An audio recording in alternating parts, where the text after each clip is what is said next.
Welcome back to another edition of Dave Smith Unleashed. And once again, thanks to all of our great subscribers out there who follow us on the YouTube page. So thanks for subscribing. Thanks for clicking. Thanks for commenting. Thanks for sharing. Thanks for all you do to make this show a success as we're heading toward lots and lots of new subscribers as we're growing by the week and by the day here on Dave Smith Unleashed. And of course, thanks. The largest thanks goes to my great sponsor, MTS Transportations, for all your freight, trucking, and shipping needs. That's where you need to go. The best in the business, MTS Transportations.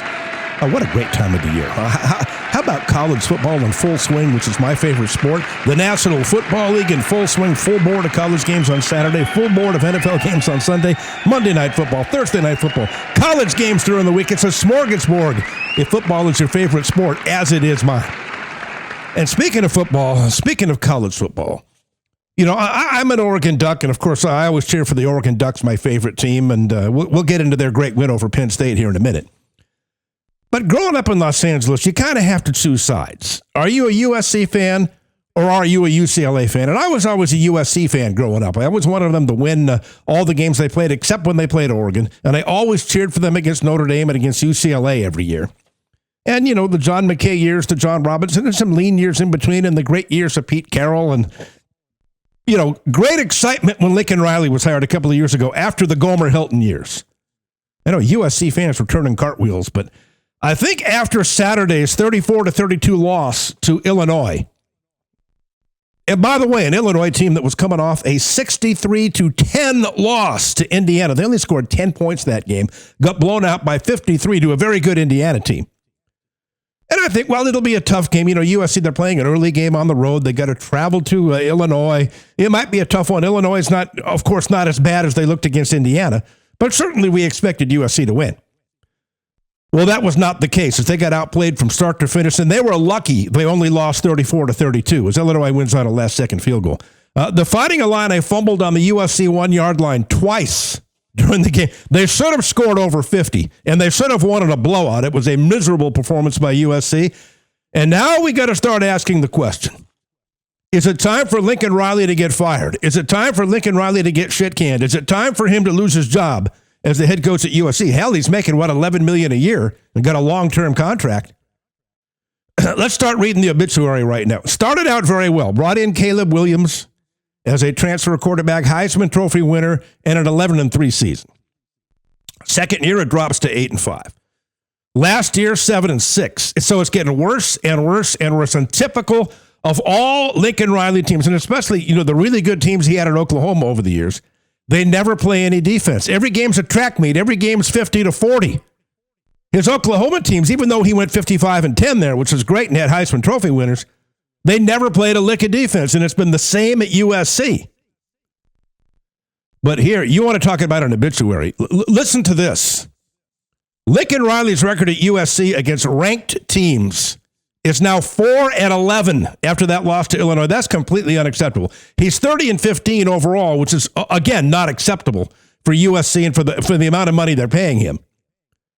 But 30-15, but 4-11 against ranked teams, which means, let's do the math here. So that means he's 26-4 against the bottom feeders, against the practice games. But against ranked teams, he's 4-11, which is completely and totally unacceptable. And again, it's getting worse every year. 11-3, 8-5, 7-6, and they're 4-1 now. But Missouri State, Georgia Southern, Purdue, and a Michigan State team that isn't very good, and then they go on the road and get spanked by Illinois yesterday. And I say spanked because Illinois fumbled twice on the 1-yard line. They should have scored over 50, and they should have won by 20 points. It was a miserable performance by USC. And how about that clock management at the end of the game by Lincoln? I'm a nut when it comes to clock management. So USC is down 31-25, down by 6. A touchdown could win the game. There's 1 minute and 55 seconds left. They're on the Illinois 16-yard line. Now, I know they're down 6. By my way of thinking, boy, I would have gone underneath. I would have thrown short. I would have tried to get another first down. Milk that clock, make Illinois use their final 2 timeouts, and then run that baby as far down as you can before you score a touchdown and you win 32-31. Instead, see, I know it was a touchdown. It's hard to criticize him, but he threw a touchdown pass on first down deep, and they scored and went up 32-31, but they left 1 minute and 55 seconds left, and Illinois had 2 timeouts. So the way USC's defense was playing, it was It wasn't if, but when Illinois marched down the field and kicked their field goal. So, of course, the Illini get the ball. They march down the field. They kick the game-winning field goal. They win 34-32. So the defense completely and totally unprepared. USC not ready to play again against a ranked team under Lincoln Riley. Again, now 4-11 against ranked teams. The clock management decision to throw deep on first down with 1 minute and 55 seconds left, leaving Illinois too much time. Okay, and here's something interesting as well. Lincoln Riley is 30-15 in his first 45 games at USC. And again, 4-11 against ranked teams. You know what Clay Helton was? He was 31-14. He was a game better in his first 45 games. Maybe we were wrong about old Gomer. Wow. You know, Jordan Mailata, I think it's really good. 364 yards yesterday, 2 touchdowns. He's got 1587 on the year, 11 touchdowns and 1 interception. You know, offense is never the problem with the Lincoln Riley coach team. They're going to move the ball. They're going to have good quarterback play. But my God, is that defense horseshit. As it was in Oklahoma and as it's been since the day he took over at USC. He just doesn't seem to understand that you have to have a good defense to win big on the national level, to get to the national championship level. And now that they're in the Big Ten, you know, they were picked to finish 7th in the league before the season started, and that looks about right from what I see right now. And they've got Michigan next week at home. Then they travel to Notre Dame the week after that. Boy, so that's 2 tough ones. Michigan at the Coliseum and then at Notre Dame. Boy, that's looking like 0-2 from where I sit right now. So is it time for Lincoln Riley to go? Let me know on my Twitter page, at Dave Sports God, or of course, go to the YouTube page and leave your comment when you click on the show. Go to the YouTube page and go to the comment section and answer whether Lincoln Riley should go or not. I think we're very, very close to that point. It will be a big buyout. It will be a lot of money. But I tell you, 30-15 in 4 years and 4-11 against ranked teams for the amount of money they're paying him, and for the big, the big presentation and all the hoopla and all the bells and whistles when he came in to coach USC after the success at Oklahoma, completely and totally unacceptable. I think we're really close to seeing Lincoln Riley hitting the bricks as USC's head coach. Well, how about the other team in town? I said last week UCLA might be the worst team I've ever seen. In all my years watching the Pac-8, Pac-10, Pac-12, this might be the worst team I've ever seen. And UCLA now goes to 0-4 with an embarrassing loss to Northwestern on Saturday. Now, looking at their schedule, who are they going to beat here? They're looking square in the face at 0-12. They got blown out by Utah, who's a good team. They lost on the road to UNLV. They got blown out at home by New Mexico, lost to Northwestern on Saturday. Here's their schedule the rest of oh boy, look what's next. Penn State, coming off that loss to Oregon. They're going to be loaded for bear and take it out on UCLA next week. Then it's Maryland. Then it's a top 10 team in Indiana. Then it's a pretty good team in Nebraska. Oh, God. After that, it's Ohio State, the number 1 ranked team in the country. Then Washington, who's a lot better than UCLA, and USC could be a winnable game for the Bruins, although I don't think so. But that could be a rivalry game, and USC's not all that great, and they don't play any defense. So is UCLA the worst Pac-12 team you've ever seen? They might be the worst college football team in a power conference that I've ever seen in all my years of watching college football. And for that, speaking about Lincoln Riley getting canned, yes, Deshaun Foster was in over his head. Yes, he should have never been a head coach. Yes, it was a terrible decision to hire him. And yes, he deserved to get fired after that embarrassment at home against New Mexico. All true. But on the same day, UCLA's athletic director, Martin Zarmon, should have been fired as well. Well, doesn't it make sense? Shouldn't you fire the guy who hired him? If your head coach is completely incompetent, has no head coaching experience, where he was a running back coach, was not qualified to be a head coach on the Division I level, I would fire the guy who hired him. He's the one who caused this disaster, Martin Zarmon, the athletic director. He's got to go. It's like finding a pterodactyl or finding an extinct species, trying to find a USC basketball fan or a UCLA football fan. UCLA football, nobody cares. Nobody on campus cares. The students don't care. The administrations don't care. It's completely and totally irrelevant in Los Angeles, UCLA football. But this is an embarrassment, what's going on that campus. The athletic director must be fired.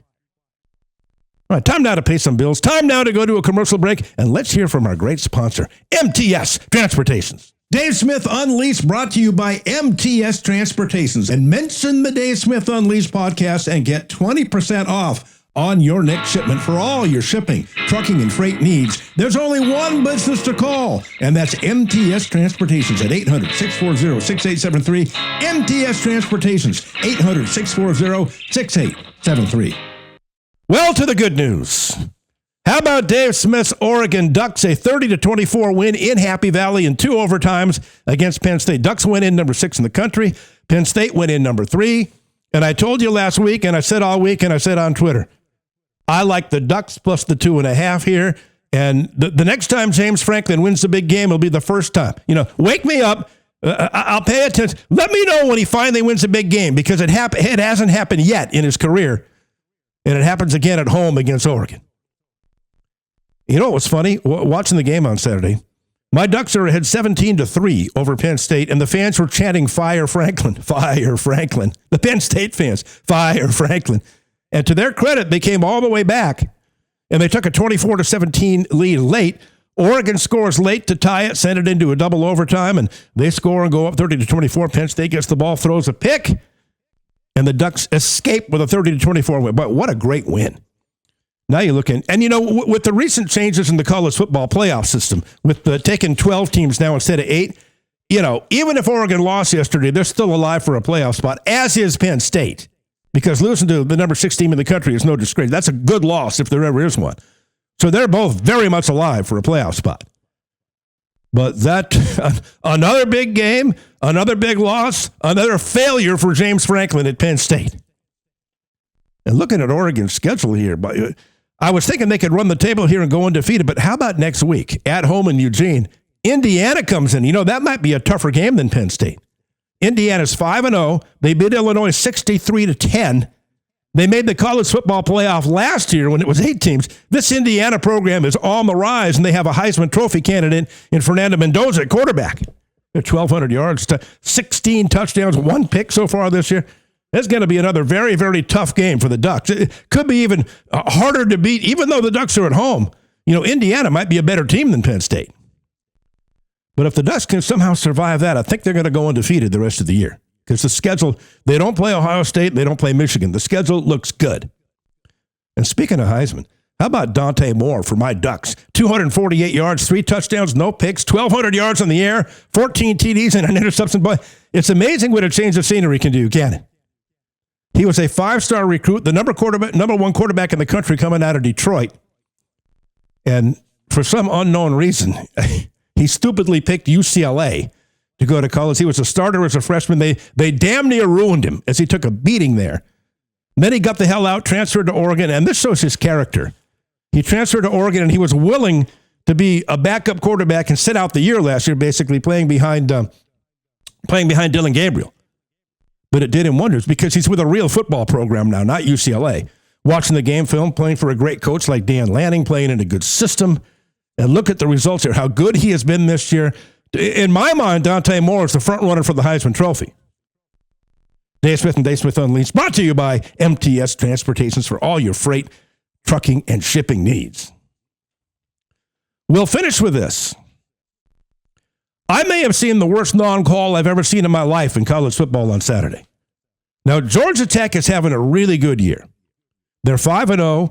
They're ranked. And Haynes King, there's another Heisman Trophy contender at quarterback. Haynes King, he reminds me of Tim Tebow. He reminds me of, the multi-threat quarterbacks that can run and throw. And boy, does he make plays when the game's on the line and when the game counts. This guy is something else, Haynes King. He's one of my favorite players in college football. Kind of the Swiss Army knife. Kind of like Taysom Hill with the New Orleans Saints. He reminds me of him as well. But all that being said, Wake Forest is up 23-20. 1 minute and 48 seconds left in the game. Georgia Tech out of timeouts. It's a 3rd and 5. If Wake Forest converts, they take 3 knees and they kneel the game out and it's over and they pull off an upset win. Ball is snapped on 3rd and 5. A Georgia Tech player, this was about as obvious a call as I've ever seen. Jumps offside. He's in the neutral zone. He's almost in the Wake Forest backfield when the ball is snapped. So Wake Forest quarterback, as quarterbacks are taught to do by their coaches, he thinks he's got a free play. It's 3rd and 5. Tech just jumped offside.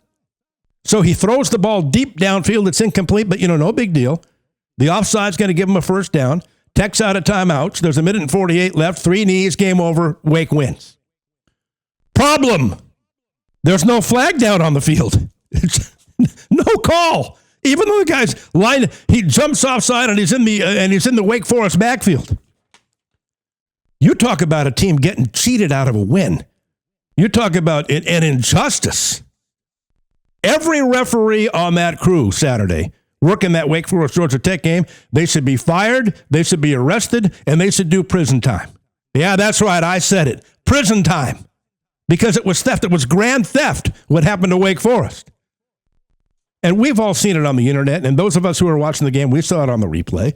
The Georgia Tech player jumped into the neutral zone before the ball was snapped. That's a penalty. How do 6 referees miss that? How does that referee who was standing right next to him miss it? I know there's conspiracy theories online now saying, well, Georgia Tech is 5-0, and the ACC is hoping they can get 2 teams into the national championship playoff because now that they're taking 12, maybe we can get 2 in. Maybe it'll be Florida State and Georgia Tech. Maybe it'll be Miami and Georgia Tech. Who knows? Maybe Georgia Tech could be the 2nd team in, and we could all make a whole lot more money. Those are the conspiracy theories. Who knows about that? But it makes you think, doesn't it? Before the ball is snapped, a guy coming off the right side for Georgia Tech jumps into the Wake Forest backfield. Then the ball is snapped, and none of those 6 zebras, none of those 6 corrupt zebras throw a flag. You see, this wasn't a scrum where everybody's fighting and sumo wrestling, and maybe you can call holding, and maybe you don't, and the referee's vision is kind of blocked because it's in the middle of a play. No, the play hadn't started yet. Everybody's lined up, everybody's set, everybody's spread out all across the field. The Georgia Tech player jumps offside. Obviously, no call. So then Wake winds up having to punt. Georgia Tech gets the ball. Then to their credit, with less than 2 minutes, Haynes King leads them down the field for a field goal that ties the game, and they wind up winning in overtime, 30-29. But Wake Forest deserved to win that game. That was theft. That was robbery. That was corrupt. That was cheating. That was stolen.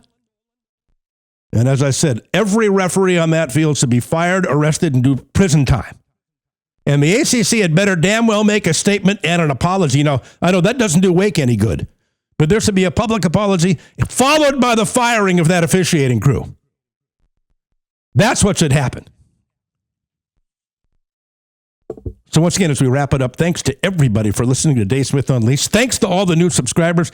Thanks to everybody for following us on YouTube and going under the comment section and sharing and liking. We appreciate all of it, and going on to my Twitter page at @DaveSportsGod and doing the same. And always check with me on Twitter or X, whatever you want to call it, @DaveSportsGod. I'm always posting when the next Dave Smith is going to be posted, who the guests are going to be, what day and time it's going to be posted. So always check there @DaveSportsGod, @DaveSportsGod. And of course, follow us on the YouTube page. Like, subscribe, and comment at all times. Wow. What a college football weekend. I love it. And the question again as well. And let me know on Twitter and let me know in the comment section here on YouTube. Is it time for Lincoln Riley to be fired, USC fans? Is it time for Lincoln Riley to go? Dave Smith Unleashed. Dave Smith Unleashed. We'll talk to you next time right here on the podcast.